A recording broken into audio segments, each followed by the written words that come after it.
warahmatullahi wabarakatuh.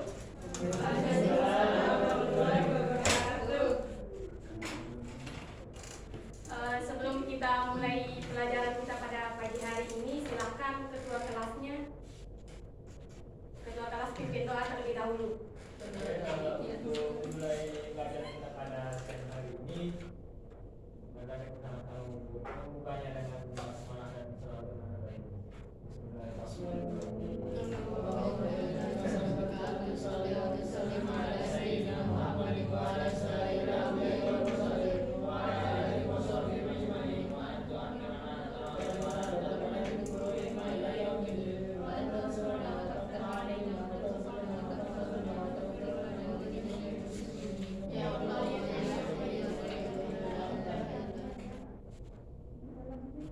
Ibu akan absen terlebih dahulu. Ada yang nggak masuk hari ini? Ada Bu.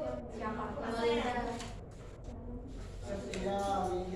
Kenapa dia nggak masuk? Jadi yang kantin. Dia tadi katanya izin menghadap tanpa keterangan. Sakit juga sama. Oh iya, baik. Sama satu juga karena tadi sama Linda juga tadi izin. Ya. Sebelumnya kan di pertemuan yang minggu kemarin Ibu sudah ngasih tugas. Jadi nanti tugasnya dikumpulkan di akhir pelajaran, dikasih ke ketua kelas dan dikumpulkan ke meja Ibu. Dan yang nggak masuk hari ini, suruh mereka kumpulin tugasnya sendiri ke meja Ibu.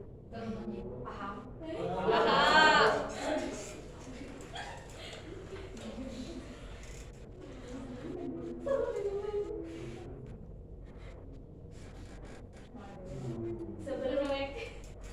Sebelum kita lanjut ke materi hari ini, Ibu mau mengulas sedikit materi yang minggu kemarin tentang uang. Ada yang masih ingat apa itu uang?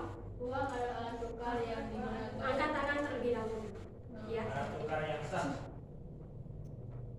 Siapa lagi? Alat pembayaran. Ada lagi? Ya, benar. Uang itu adalah alat tukar yang sah yang disahkan oleh Bank Indonesia di negara kita. Nah, materi kita pada siang hari ini yaitu tentang pasar modal, dan yang perlu kalian pahami yaitu tentang pengertian pasar modal, fungsi pasar modal, lembaga penunjang pasar modal, dan instrumen pasar modal. modal nyalanya betanya kalau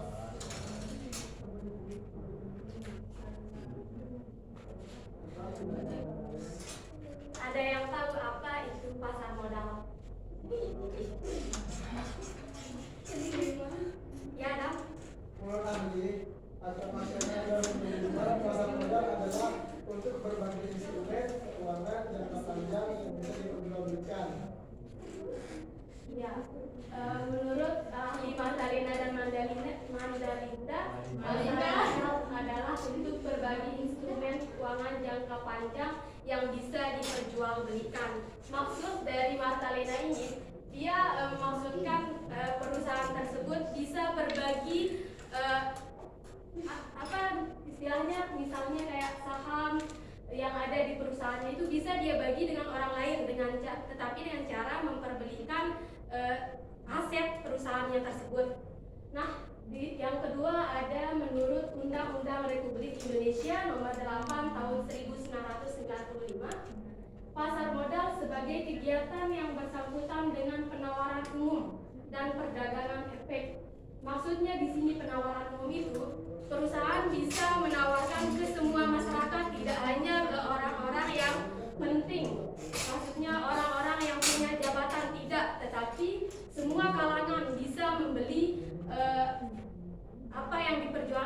aset yang diperjualbelikan oleh perusahaan tersebut.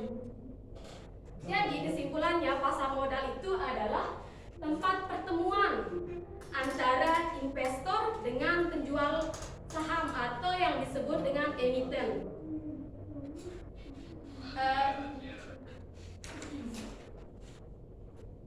Di mana perusahaan ini memerlukan dana sehingga dia memperjualbelikan surat berharga seperti saham dan obligasi.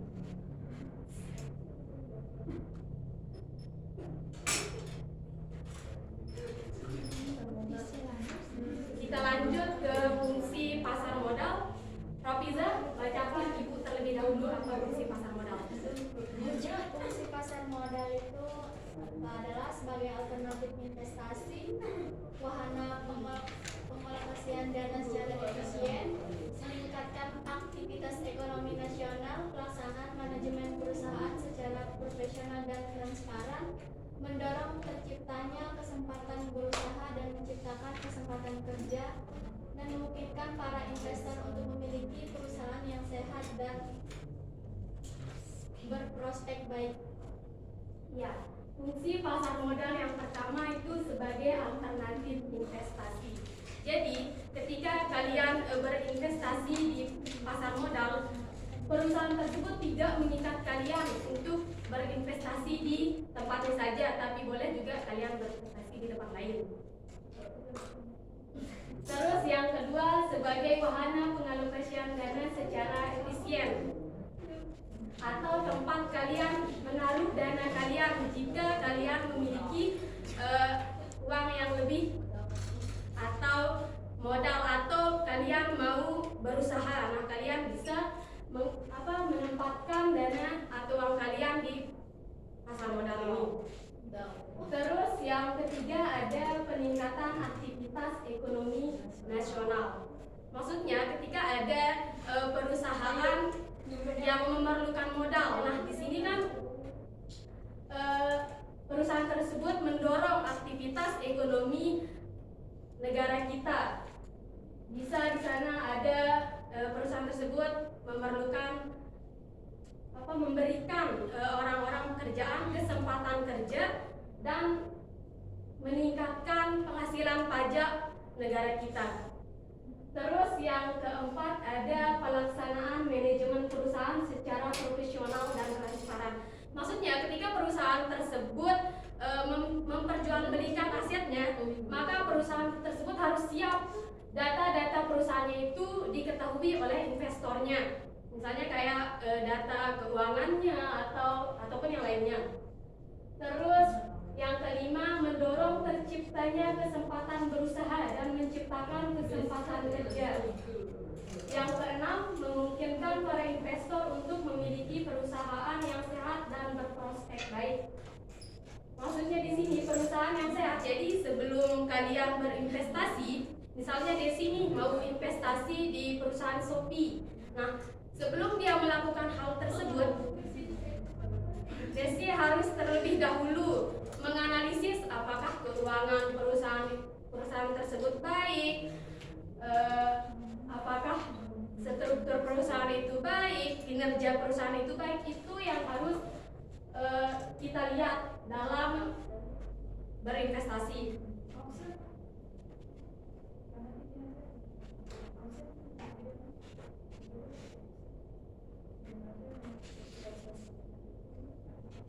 Selanjutnya ada lembaga penunjang pasar modal. Lembaga ini adalah salah satu institusi yang ikut serta dalam mendukung pengoperasian pasar modal dan bertugas memberi pelayanan kepada investor. Yang pertama di sini ada Biro Administrasi Efek atau BAE, yaitu badan hukum berbentuk perseroan terbatas yang melakukan usaha dalam bidang pengelolaan administrasi efek dan menerima kepercayaan modal. Maksudnya di sini yaitu ketika Biro Administrasi Efek membuat usaha, maka dia harus terlebih dahulu izin atau harus ada izin dari otoritas jasa keuangan. Dan ketika investor mau membuat kepemilikan atau surat milik atas perusahaan tersebut, Biro Administrasi Efek ini harus ada kontrak terlebih dahulu dengan perusahaan yang ingin melakukan pencatatan di dalam administrasi ini. Terus yang kedua ada bank kustodian atau lembaga yang bertanggung jawab mengamankan aset keuangan perusahaan maupun perorangan. Maksudnya di sini tuh bank kustodian ini adalah jasa penitipan uang. Misalnya di sini bank kayak Bank BNI, Bank Mandiri, Bank BCA dan yang lainnya. Nah, di sini pada saat ada dana atau dividen kemudian keuntungan dari perusahaan tersebut langsung masuk ke bank yang telah disediakan. Selanjutnya ada wali amanat, yaitu layanan jasa yang diberikan kepada pemegang efek untuk menjadi wali investor dalam penerbitan satu efek bersifat uang. Terus yang keempat yaitu pemerintah efek, yaitu lembaga yang didirikan atas inisiatif BAPEPAM dan Bank Indonesia. Ada yang tahu apa itu BAPEPAM? Jadi BAPEPAM itu adalah Badan Pengawas Pasar Modal yang bertugas untuk membina pasar modal. Sampai di sini ada yang ingin bertanya? Saya guru. Silahkan, Siti. Yang di lembaga penunjang pasar modal Ya. yang biro administrasi efek sampai dengan yang terakhir. Saya minta tolong untuk diberikan contoh, misalnya kalau di sini itu seperti apa contohnya gitu. Dan kehidupan kita yang biasa ketemukan. Terima kasih Bu Guru. Contoh ya, biro administrasi efek. Jadi contoh biro administrasi efek ini misalnya kita kan misalnya mau buka rekening. Jadi kan di sana ada administrasi yang harus diselesaikan agar di sana bisa tertulis nama kita sendiri. Jadi pemegangnya. Contoh lembaganya.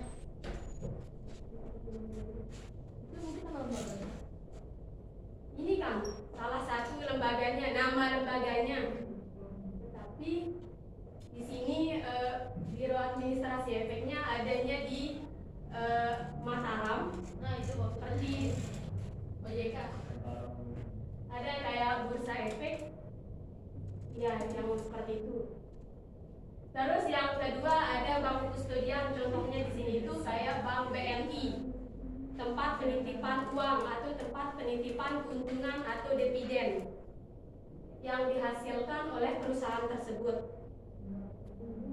Terus wali amanat, layanan jasa yang diberikan kepada pemegang efek untuk menjadi wali investor. Maksudnya itu kayak wali, jadi setiap kayak orang nikah misalnya kayak gitu kan ada walinya. Nah, jadi pada saat ada, tetapi dia wali ini kayak lebih ke pengacaranya. Misalnya pada saat ada kejadian di perusahaannya tersebut, wali amanat ini bisa langsung melaporkan tanpa adanya surat kuasa, karena kan perusahaan tersebut sudah bekerja sama dengan wali amanat ini. Iya, yuk. Terus pemerintah efek, lembaga yang didirikan atas inisiatif BAPEPAM dan Bank Indonesia. Maksudnya itu lembaga yang memberikan pemeringkat apakah perusahaan tersebut sudah bagus, sudah berhak masuk ke dalam pasar modal. Kita lanjut ke materi selanjutnya.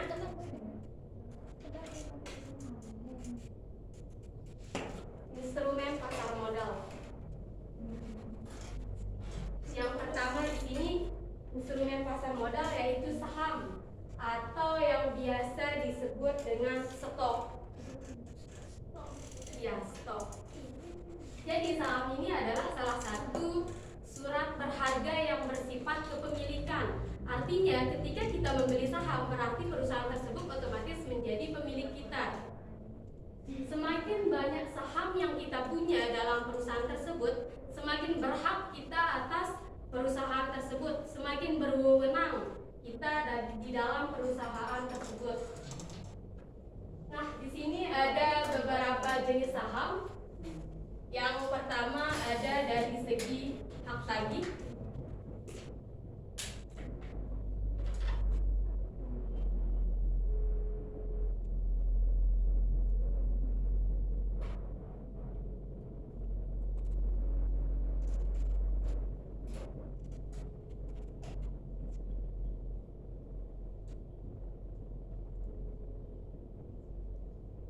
Dari segi pihak lagi ada dua, yaitu preferred stock sama common stock.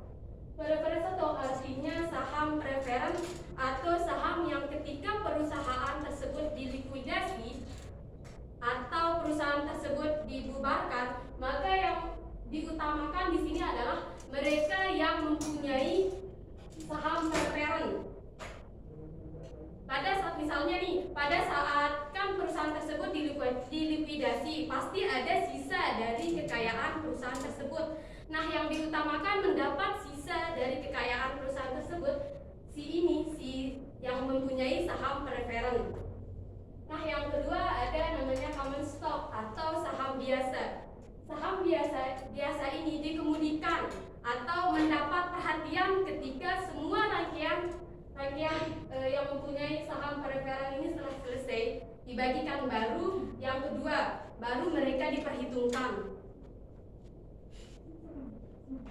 Yang kedua, jenis saham yang kedua yaitu dari segi cara peralihan.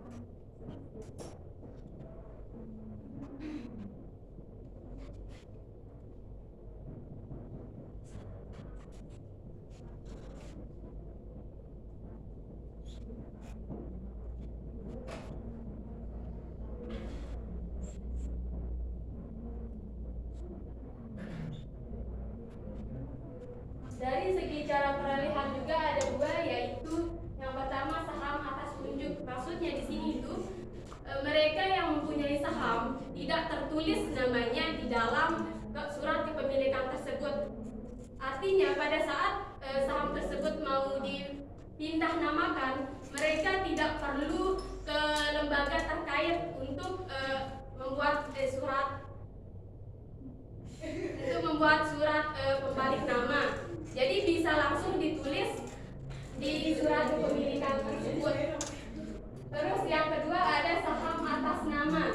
Maksudnya di sini di dalam surat kepemilikan tersebut sahamnya itu mempunyai nama langsung. Misalnya Setia punya saham di salah satu perusahaan. Jadi di surat kepemilikan itu langsung tertulis namanya Setia di situ.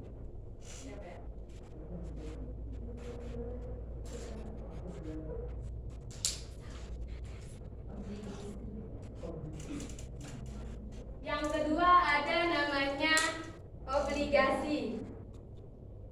Obligasi ini adalah salah satu utang yang disebut dengan instrumen utang bagi perusahaan yang hendak memperoleh modal. Kebalikannya dari saham, obligasi ini disebut dengan hutang. Jadi si perusahaan tersebut ketika ada yang mau membeli obligasinya, dia menganggap dia itu mempunyai utang di orang yang menginvestasi di perusahaannya ini.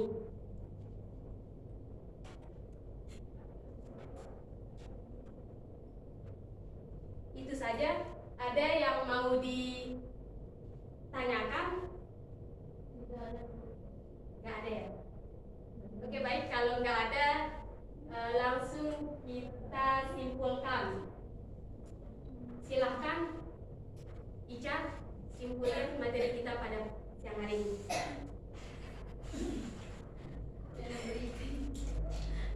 Kalau gitu, Henny simpulkan. Jadi pasar modal itu adalah tempat jual beli modal yang dilakukan oleh perusahaan.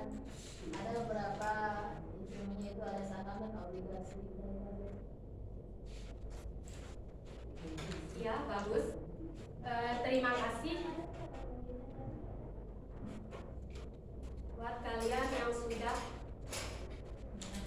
mau memperhatikan itu. Jadi dari tadi Ibu lihat ada beberapa yang memperhatikan, ada yang bicara, contohnya kayak Setia dan Adam. Jadi Ibu sudah catat nama-namanya, perhatikan, dan Ibu akan berikan nilai yang sedikit lebih. Terima kasih. Jadi untuk tugasnya lagi Ibu ingatkan, dikumpulkan sekarang apa Sekian